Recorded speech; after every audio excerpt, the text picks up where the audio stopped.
И ето ни в края, т.е. не в края, в крайната точка на нашето пътешествие, Кутело 2.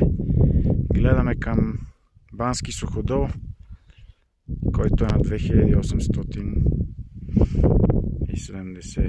или 88 метра. Натам е края на Северен Пирин до връх Пирин. Не мога да кажа дали това в края е връх Пирин, но натам е. Виждаме доста голяма тълпа по кончето. Ето кончето.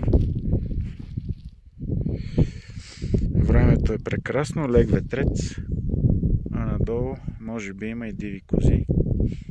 Сега ще погледна с бинокъл. Има още няколко преспи останали.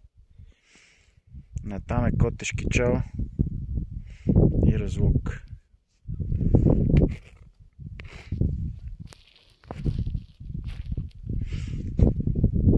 А натам Сандански и Кресна.